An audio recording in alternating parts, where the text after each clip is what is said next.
Captain Jake Morrison stared at the display screen in front of him and rubbed his tired eyes.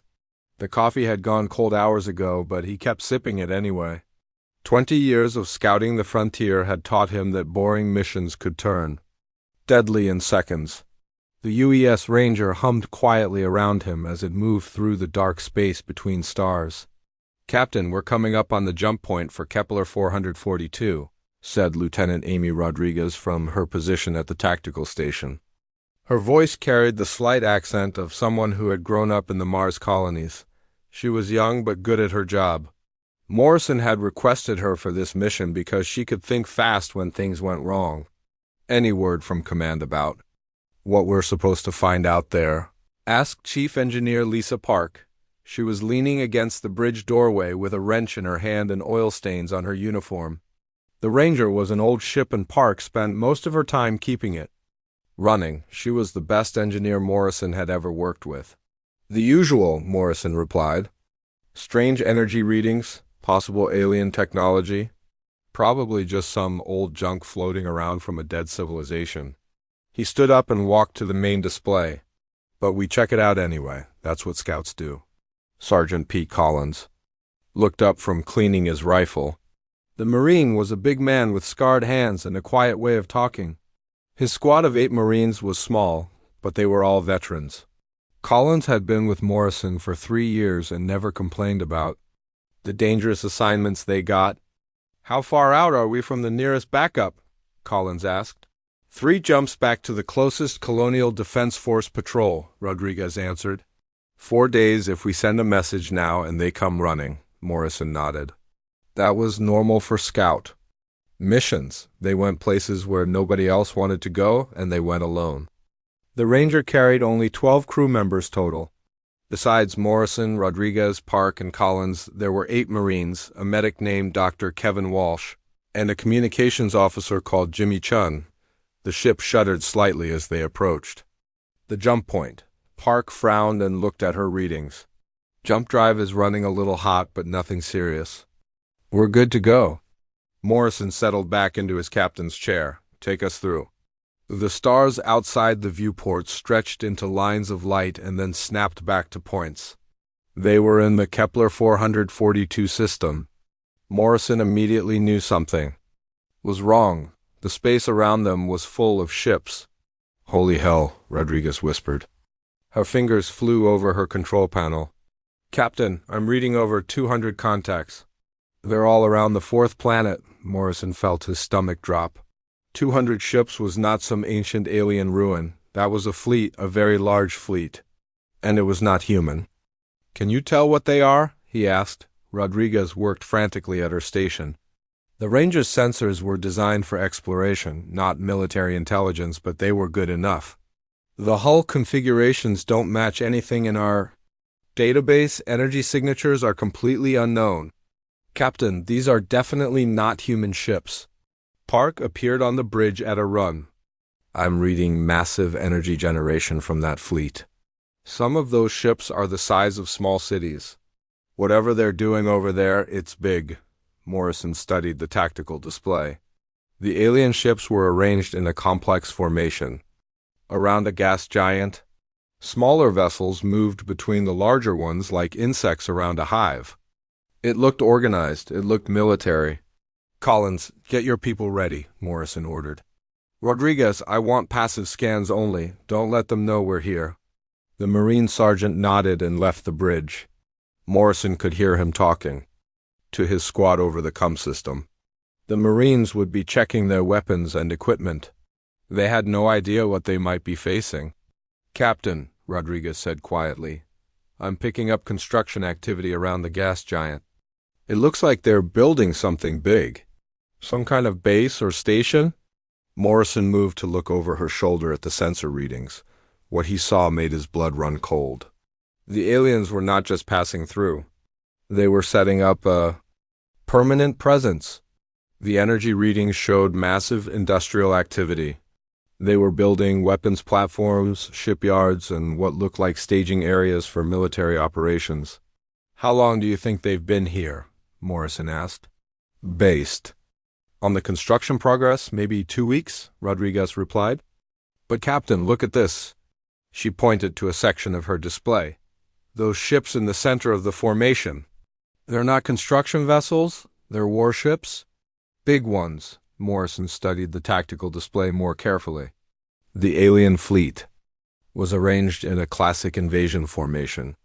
The warships were positioned to protect the construction activities while smaller vessels moved supplies and personnel. It was textbook military deployment. They're not here to explore, Morrison sighed. They're preparing for an invasion. The bridge fell silent. Everyone understood what that meant. The nearest human colonies were only 2 jumps away. The Colonial Defense Force had patrol ships scattered throughout the sector, but nothing that could handle a fleet this size. Dr. Walsh's voice came over the comm system. Captain, I'm detecting some kind of biological signatures from those ships. Whatever these aliens are, they're not machines. Morrison nodded. That was important information. Living beings made mistakes. They could be surprised, confused, or frightened. Machines just followed their programming.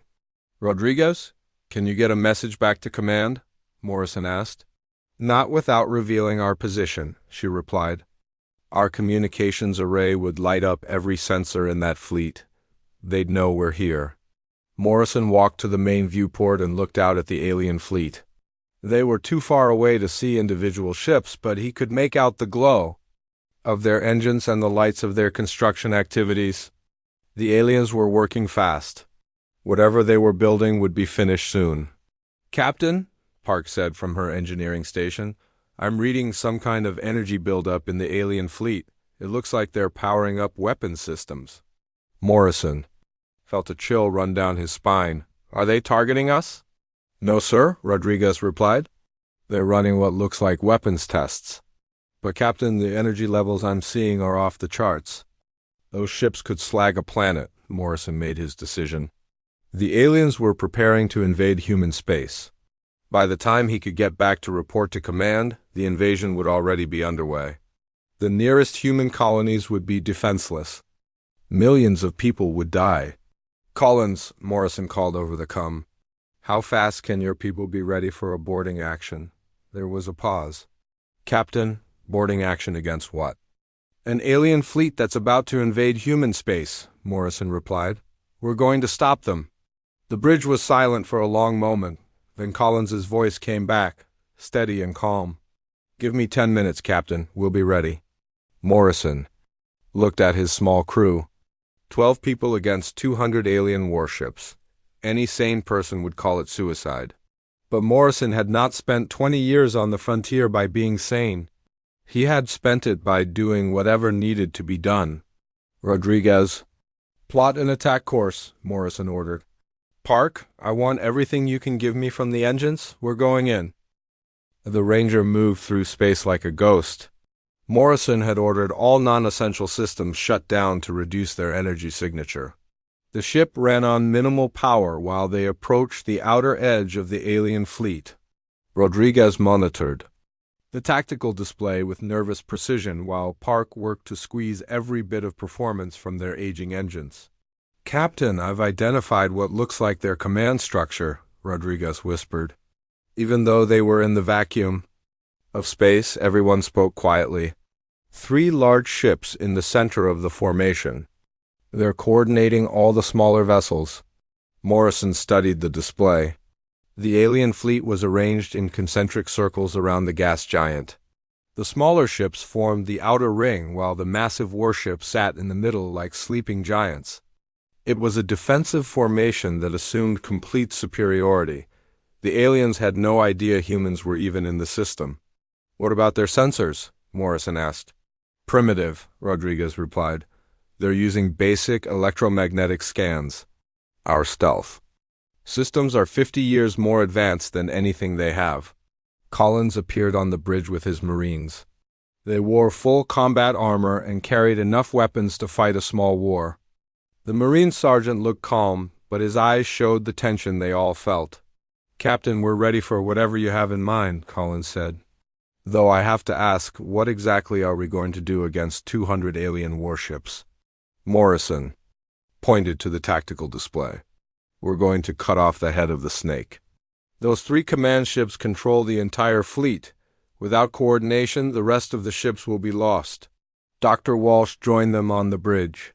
The medic was a small man with steady hands and a quiet voice. Captain, I've been analyzing the biological readings from the alien ships. Their life support systems suggest they breathe oxygen and require similar pressure to humans.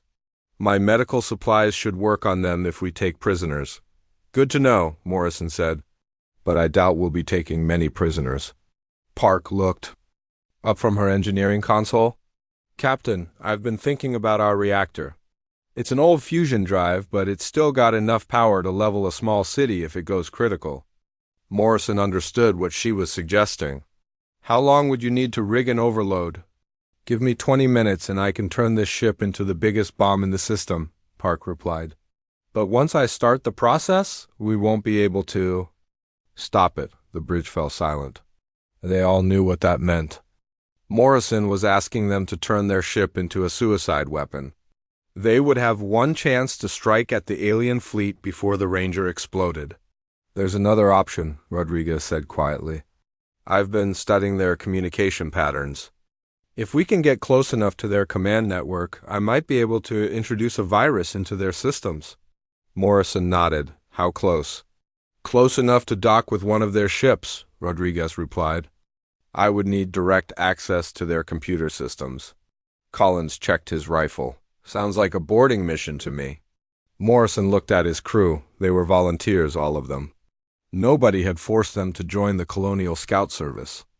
They knew the risk when they signed up.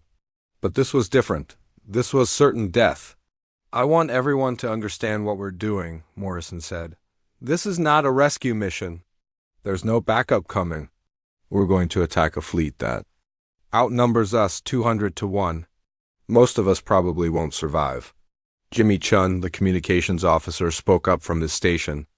Captain, shouldn't we at least try to get a message to command? Let them know what's happening. Morrison shook his head. By the time they get here, this fleet will be halfway to Earth. We're the only ones who can stop them. Park began working. At her console, I'm starting the reactor modifications now. Once I begin, we'll have about 2 hours before the ship explodes. The Ranger continued its silent approach to the alien fleet. Morrison watched the distance close on the tactical display. The alien ships grew larger as they got closer. The smallest vessels were the size of destroyers. The largest were bigger than anything in the human fleet. Captain, Rodriguez said, I'm reading energy spikes from the alien ships. They're running some kind of weapons test. Through the viewport, Morrison could see flashes of light as the alien weapons fired at empty space. The energy beams were bright enough to hurt his eyes even at this distance. If those weapons were turned on human colonies, entire cities would be vaporized. Target selected, Rodriguez announced. There's a supply vessel on the outer edge of the formation. It's isolated from the main fleet but still connected to their communication network. Morrison studied the target. It was a long, angular ship covered in antenna arrays and docking ports. Smaller vessels moved back and forth between it and the main fleet, carrying supplies and personnel. It was perfect for their purposes. Collins, get your people ready, Morrison ordered. We're going to board that ship and fight our way to their communication center. The Marine sergeant nodded and began issuing orders to his squad. The Marines checked their weapons one final time and moved toward the docking bay. Dr. Walsh followed them, carrying his medical supplies and a sidearm. Park looked up from her console. Reactor modifications are complete. We now have exactly 1 hour and 43 minutes before this ship becomes a very large explosion. Morrison felt his heart racing. They were committed now. There was no turning back. The Ranger was going to explode whether they succeeded or failed. Their only choice was to make their deaths count. Rodriguez, I want you to prepare the computer virus, Morrison said. Once we're aboard their ship, you'll have one chance to upload it to their network. The tactical officer nodded and began working at her station. Lines of code flowed across her display as she crafted a program designed to cripple the alien fleet's communication systems. Captain, Collins reported over the com, my people are ready. We're armed for heavy combat and prepared for boarding action. Morrison looked at the alien supply ship on the display. It was growing larger as they approached. Soon they would be close enough to dock. Then 12 humans would board an alien vessel and try to stop an invasion fleet through sheer determination and firepower. "All hands, this is the captain," Morrison announced over the ship's comm system. "We're about to engage an enemy force that outnumbers us 200 to 1. The odds are impossible and most of us won't survive. But we're going to fight anyway, because that's what humans do. We don't surrender, we don't retreat. We fight until the last breath leaves our bodies." The Ranger closed the final distance to the alien supply ship. Morrison could see the alien hull plating and the strange symbols marked on their hull. In a few minutes, they would be in close combat with an enemy they had never seen before. Docking. In 30 seconds, Rodriguez announced. Morrison drew his sidearm and checked the charge. "Let's go show these aliens what humans are made of." The docking clamps locked onto the alien supply ship with a loud clang that echoed through the Ranger's hull. Morrison felt the vibration through his boots as the two vessels connected. Collins and his Marines were already moving toward the airlock, their weapons ready. Rodriguez carried her portable computer while Dr. Walsh stayed close behind with his medical kit. "Atmosphere readings show their air is breathable," Walsh reported. "Oxygen content is slightly higher than Earth normal, but we should be fine." Morrison nodded and activated the airlock controls. The heavy door slid open to reveal the alien ship's interior. The corridor beyond was dimly lit with a blue-green glow that came from panels in the walls. The air smelled strange, like ozone, and something Morrison could not identify. Collins stepped through first, his rifle sweeping left and right. "Clear," he whispered. "No immediate contacts." The human boarding party moved into the alien ship in single file. Morrison noticed the corridors were wider than human ships would have, and the ceiling was higher. Whatever these aliens looked like, they were bigger than humans. The walls were covered in symbols that looked like flowing water frozen in metal. "Captain," Rodriguez whispered, "I'm detecting the communication center about 50 meters ahead. But I'm also reading multiple life signs moving in our direction." Morrison could hear footsteps echoing from deeper in the ship. The aliens had noticed the boarding. Heavy boots pounded on metal floors as the enemy rushed toward them. Morrison raised his weapon and prepared for the first contact with an alien. Species. The first alien appeared around a corner and Morrison got his first look at humanity's enemy. The creature was tall, nearly 7 feet, with 4 arms and gray skin that looked like rough leather. Its head was elongated with large black eyes and a mouth full of sharp teeth. It carried a weapon that glowed with the same blue-green light. As the corridor panels, Collins fired first. His rifle made a sharp crack in the confined space and the alien fell backward. Green blood splattered on the wall behind it. More aliens appeared, firing their energy weapons. The blue-green beams scorched the metal walls and filled the air with the smell of burning metal. "Move forward," Morrison shouted. "We don't have time for a long fight." The Marines advanced down the corridor, firing as they moved. The aliens were strong and tough, but they moved slowly compared to humans. Collins and his people used their speed and agility to outmaneuver the enemy. Marine Johnson took a hit to his shoulder but kept fighting. Marine Brown threw a grenade around a corner, and the explosion silenced several alien voices. Rodriguez stayed close to Morrison, her computer ready. "Captain, I need 3 minutes with their communication system. Can you give me that much time?" Morrison nodded and spoke into his comm. "Park, how much time do we have left?" 1 hour and 12 minutes until the reactor goes critical," Park replied from the Ranger. "After that, everything within 10 kilometers gets vaporized." The human boarding party fought their way deeper into the alien ship. Morrison noticed the aliens were not used to fighting in close quarters. They moved in straight lines and seemed confused by the humans' unpredictable tactics. Collins used this to his advantage, leading his Marines in a series of quick attacks that kept the enemy off balance. "Contact left," shouted Marine Davis as more aliens appeared from a side passage. The newcomers were different from the first group. They wore what looked like armor and carried larger weapons. Morrison assumed they were the alien equivalent of security troops. The firefight intensified. The aliens' energy weapons were powerful but slow to recharge. The humans' projectile weapons fired faster and hit harder. Morrison saw several aliens fall to concentrated rifle fire. Dr. Walsh treated Marine Johnson's wound while the battle raged around them. "Communication center dead ahead," Rodriguez announced. "I can see the equipment through that doorway." Morrison looked where she pointed. The room beyond was filled with displays and control panels. Lines of alien text scrolled across multiple screens. If Rodriguez could access their system, she might be able to cripple the entire fleet. "Collins, clear that room," Morrison ordered. The Marine sergeant nodded and signaled his people. They moved with practiced efficiency, throwing grenades through the doorway and rushing in behind the explosions. Morrison heard the sharp crack of rifle fire and the alien weapon's humming discharge. "Room secure," Collins reported. "But we've got more contacts coming from both directions." Rodriguez ran to the alien communication equipment and began connecting her computer. Lines of code flowed across her screen as she worked to break into their system. Morrison could hear alien voices shouting in the distance. "More enemy troops?" "We're coming. I'm in," Rodriguez announced. "But Captain, their system is more complex than I expected. The virus upload will take 5 minutes?" Morrison felt his heart sink. 5 minutes was an eternity in combat.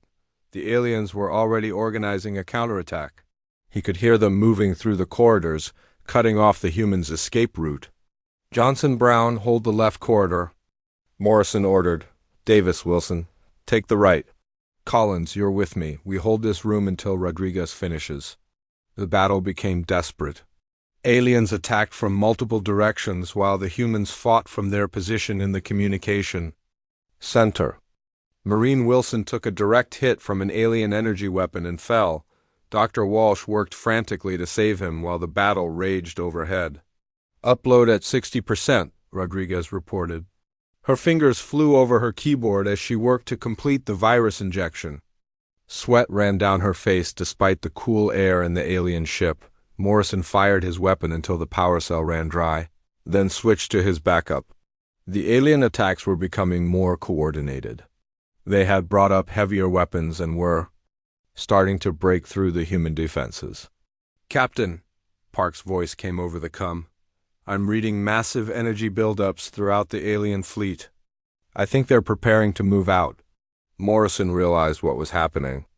The aliens had detected the human intrusion and were accelerating their invasion schedule. If Rodriguez could not complete the virus upload, the alien fleet would jump to human space within hours. "Upload at 80%, Rodriguez announced. "Almost there." An alien energy beam struck the wall next to Morrison's head, showering him with sparks. He rolled behind a console and kept firing. Collins threw his last grenade down the corridor. Buying them a few more seconds. Marine Brown fell to alien fire just as Rodriguez shouted, "Upload complete!" The effect was immediate. The alien displays began flickering and showing error messages. Throughout the ship, Morrison could hear systems shutting down. The corridor lights dimmed and the alien weapons stopped firing. "Captain, it's working," Rodriguez said excitedly. "The virus is spreading through their entire network." Morrison looked at the tactical display Rodriguez had connected to the alien system. Across the enemy fleet, ships were losing power and communication.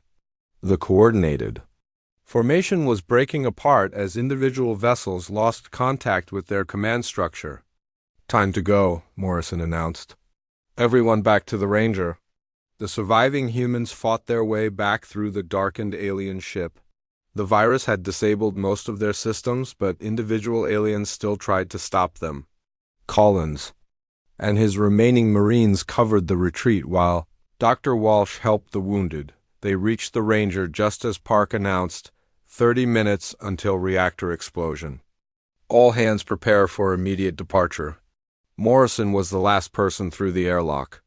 As the docking clamps released, he could see the alien fleet in chaos. Ships drifted without power while others collided in the darkness. The virus had done its work. "Park, take us to the fleet's main formation," Morrison ordered. We're going to ram their flagship.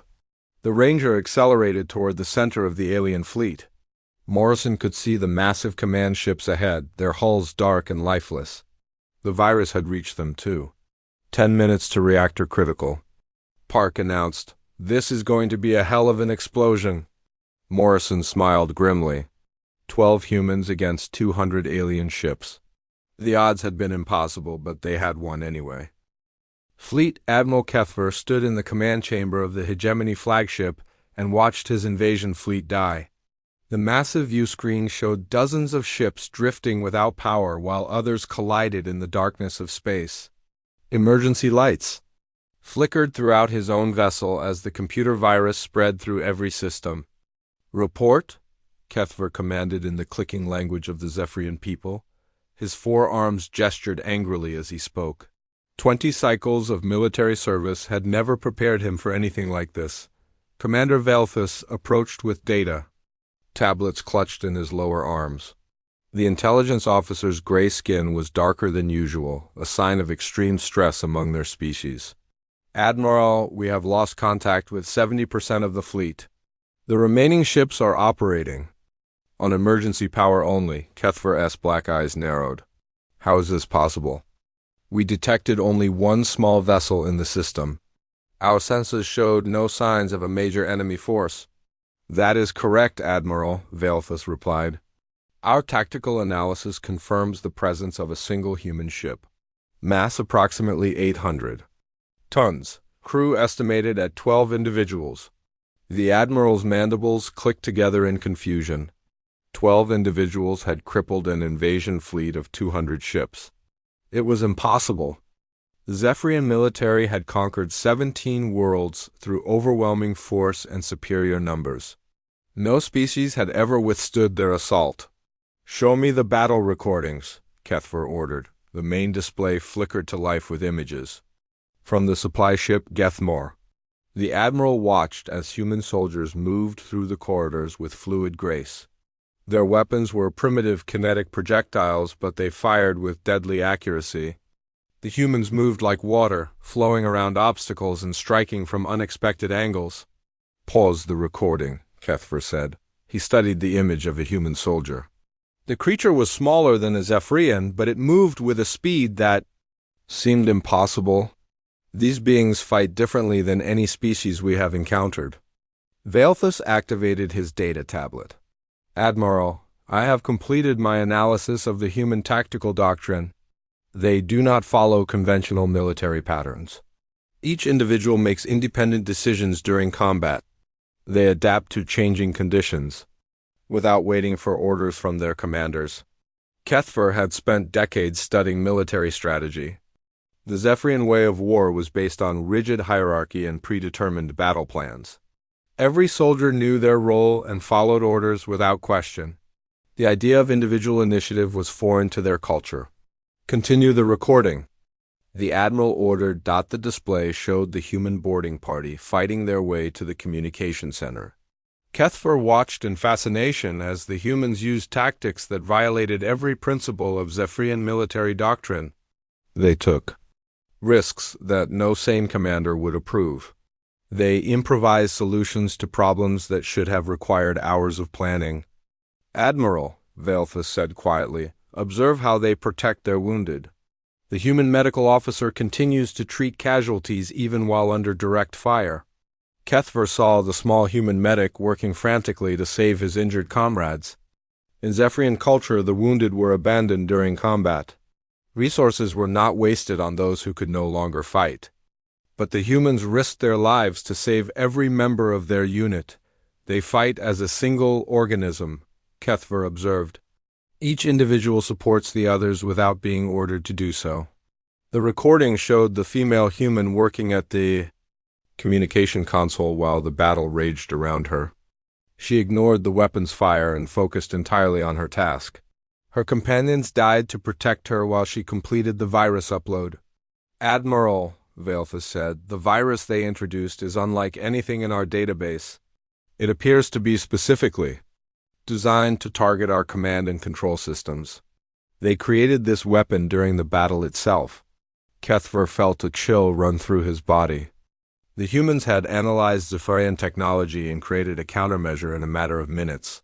His own intelligence officers would have needed days to accomplish the same task. "What do we know about this human vessel?" the Admiral asked. Velthus consulted his tablet. Mass spectrometry analysis indicates it is a reconnaissance ship. The hull composition suggests it was built for exploration, not combat. The weapon systems are minimal and the armor is light. Kethver stared at the data in disbelief. "You are telling me that a human exploration vessel defeated our invasion fleet?" "That is correct, Admiral," Velthus replied. "But there is more. The ship's reactor has been modified to overload. The humans have turned their vessel into a massive explosive device." The Admiral watched the tactical display as the human ship accelerated toward the center of the fleet. The small vessel moved with suicidal determination toward the Zephyrian flagship. Kethver realized the humans intended to ram his command ship. "Activate defensive systems," Kethver ordered. "Destroy that vessel before it reaches us." "Admiral, the virus has disabled our weapons control," Velthus reported. "We cannot target the human ship." Kethver watched helplessly as the human vessel approached his flagship. The small ship was badly damaged from the boarding action, but it still moved with deadly purpose. He could see scorch marks on its hull where Zephyrian weapons had struck it. "Admiral," the communications officer announced, "I am receiving a transmission from the human vessel." "Put it on the main display," Kethver ordered. The image of a human male appeared on the screen. He was smaller than a Zephyrian, but his eyes showed no fear. The human spoke in his own language, but the ship's translator converted his words. "This is Captain Jake Morrison of the United Earthship Ranger. You came to our space to destroy our worlds and kill our people. We will not allow that to happen. This is what humans do when you threaten our homes." The transmission ended. Kethver stared at the screen in shock. The human commander had looked directly at him with the calm certainty of someone who had already accepted death. There was no anger in his voice, only determination. "Time to impact," Velthus announced. Kethver activated the fleet evacuation protocols. Throughout the remaining ships, Zephyrian crews rushed to escape pods and emergency vessels. The Admiral knew his flagship was doomed, but he remained at his post to observe the humans' final act. The human ship struck the Zephyrian flagship with the force of a small star. The explosion vaporized both vessels instantly and sent shockwaves through the surviving fleet. More ships were destroyed by the blast while others lost power completely. When the light faded, Kethver found himself aboard an escape pod with the remnants of his command staff. Less than 50 ships remained from the original invasion fleet. The humans had achieved total victory with a single small vessel. "Admiral," Velthus said quietly, "I have reviewed all available intelligence on the human species. This was not their military. These were explorers and scientists who happened to discover our fleet." Kethver felt his blood turn cold. If human explorers could destroy a Zephyrian invasion fleet, what would happen when they faced actual human warriors? The Admiral realized his people had made a terrible mistake. "Send a priority message to the High Council," Kethver ordered. "Tell them we have encountered a species unlike anything in our experience. Recommend immediate ceasefire and diplomatic contact." The Admiral looked out at the wreckage of his fleet and wondered what kind of people would fight so desperately to protect their homes. The humans had taught the Zephyrians a lesson they would never forget. The news of the Rangers' victory spread through human space like wildfire. Captain Morrison and his crew became legends overnight, their names spoken with reverence in every colony from Mars to the Outer Rim settlements. The Colonial Defense Force promoted all 12 crew members posthumously and declared their sacrifice a turning point in human history. Admiral Sarah Blake stood in the command center of Earth's primary military station and read the intelligence reports for the third time. The data seemed impossible, but multiple sources confirmed the same incredible story. A single scout ship had destroyed an alien invasion fleet. "How accurate is this information?" Admiral Blake asked her intelligence chief, Colonel Frank Torres. Handed her another datapad. We recovered the Rangers' communication logs from an automated beacon. Captain Morrison transmitted everything before the final attack. The tactical data has been verified by 3 independent analysis teams. Blake studied the recordings of the alien fleet. 200 ships arranged in invasion formation around a gas giant. The energy readings showed weapons capable of destroying entire cities. If that fleet had reached human space, the outer colonies would have been defenseless. "What do we know about these Zephyrians?" Blake asked. "Very little," Torres replied. "They appear to be a militaristic species that expands through conquest. Intelligence suggests they have destroyed at least 17 other civilizations. Earth would have been number 18. Blake nodded grimly. The Rangers' crew had saved millions of lives with their sacrifice. But their victory had also announced humanity's presence to a hostile galaxy. Other alien species would now know that humans existed and that they were dangerous. In the Zephyrian capital city of Velthara, High Counselor Zephyrin convened an emergency session of the military leadership.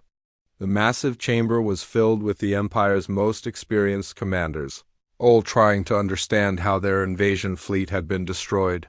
"The tactical analysis is complete," announced War Minister Kessel. The human vessel was indeed a reconnaissance ship with minimal combat capability. The crew consisted of 12 individuals with no special military training. The chamber erupted in clicking sounds as the Zephyrian leaders expressed their disbelief. Zephyrin raised his arms for silence. "Explain how such a small force achieved victory against Fleet Admiral Kethfer's armada." Kessel activated a holographic display showing the battle sequence. The humans employed tactics that violate every principle of conventional warfare. They sacrificed their own vessel to achieve their objective. They fought with a level of individual initiative that our forces could not counter. "Are you saying our military doctrine is flawed?" asked Defense Coordinator Melthor. "I'm saying the humans fight differently than any species we have encountered." Kessel replied, "They do not follow predictable patterns. Each individual acts independently while still supporting the group objective." High Counselor Zephyrin studied the tactical data with growing concern. The Zephyrian Empire had built its power on military superiority. Their rigid command structure and overwhelming numbers had crushed every enemy they had faced. But the humans had turned those advantages into weaknesses. "What is your recommendation?" Zephyrin asked. "Immediate cessation of all military operations against human space," Kethsel replied. "We must open diplomatic channels and attempt to negotiate a peace treaty." The chamber fell silent. The Zephyrian Empire had never retreated from a military engagement. Their culture was built on conquest and domination. The idea of negotiating with an enemy was almost incomprehensible. Meanwhile, in the neutral trading station of Proxima Hub, representatives from dozens of alien species gathered to discuss the shocking news. The station served as a meeting place for the galaxy's various civilizations, most of whom had never heard of humans before. Ambassador Thelcor of the Andromedan Republic examined the intelligence reports with his six-eyed gaze.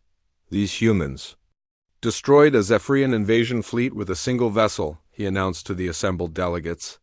"This changes the balance of power in our sector."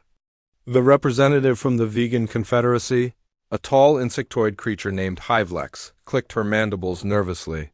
"The Zephyrians have been expanding toward our territory for decades. If these humans can stop them, perhaps we should consider an alliance." Ambassador Queldon from the Centauri Alliance studied the tactical recordings. "Look at how they fight," he observed. "No other species shows such individual courage combined with group loyalty. They sacrifice themselves without hesitation to protect their comrades." The galactic community began to realize that a new player had entered the cosmic stage. The humans were not just another primitive species to be conquered or ignored. They were warriors who fought with a ferocity that could challenge the established powers on Earth. President Chun Martinez addressed the United Colonies Council about humanity's new situation. The discovery of hostile alien life had unified the human species like nothing before. Colony disputes and political differences were set aside as humanity prepared for whatever might come next. The crew of the Ranger has shown the galaxy what humans are capable of, President Martinez announced. They faced impossible odds and achieved victory through courage, sacrifice, and determination. Their example will guide us in the challenges ahead. The Colonial Defense Force began a massive military buildup. New ships were designed based on the lessons learned from the Rangers' battle. Human engineers studied the captured alien technology and developed countermeasures against Zephyrian weapons. Commander Lisa Hayes, newly appointed head of fleet operations, reviewed the construction schedules for the next generation of human warships. We need vessels that can match the mobility and initiative that made the Ranger successful, she told her design team. Every ship must be capable of independent action while supporting fleet objectives. The human military doctrine evolved to emphasize the qualities that had brought victory at Kepler 442, small unit tactics. Individual initiative and adaptive strategies became the foundation of human space warfare. Training programs focused on developing leaders who could think independently under pressure. In the diplomatic corps, Ambassador Robert Kim prepared for humanity's first contact with alien civilizations.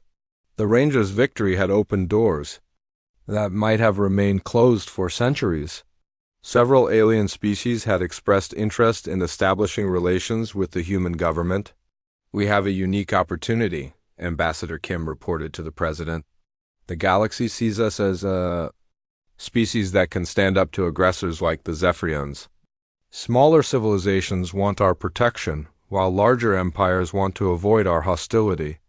The battle at Kepler 442 became a defining moment in human history. Schools taught the story of Captain Morrison and his crew to every child. Military academies analyzed their tactics in advanced strategy courses. The sacrifice of 12 humans had elevated their entire species to galactic prominence. Fleet Admiral Kethver, now commanding the remnants of the Zephyrian invasion force, sent his final report to the High Council. The humans possess qualities that make them exceptionally dangerous opponents, he wrote. They fight not just for territory or resources, but for principles they consider sacred. They will sacrifice everything to protect what they value. The admiral paused in his writing and looked out at the stars. Somewhere in that vast darkness, humanity was preparing for whatever challenges the galaxy might bring. Kethver had seen their courage firsthand and knew the galaxy would never be the same. Recommend full diplomatic status and immediate peace negotiations, he concluded his report. The humans have earned our respect through blood and fire. They are not a species to be conquered. They are a species to be feared. The age of human expansion into the galaxy had begun, not through conquest but through the ultimate sacrifice of 12 brave souls who refused to let evil triumph. The Rangers' crew had shown the universe that humanity would fight for its values no matter the cost, and that lesson would echo through the stars for generations to come.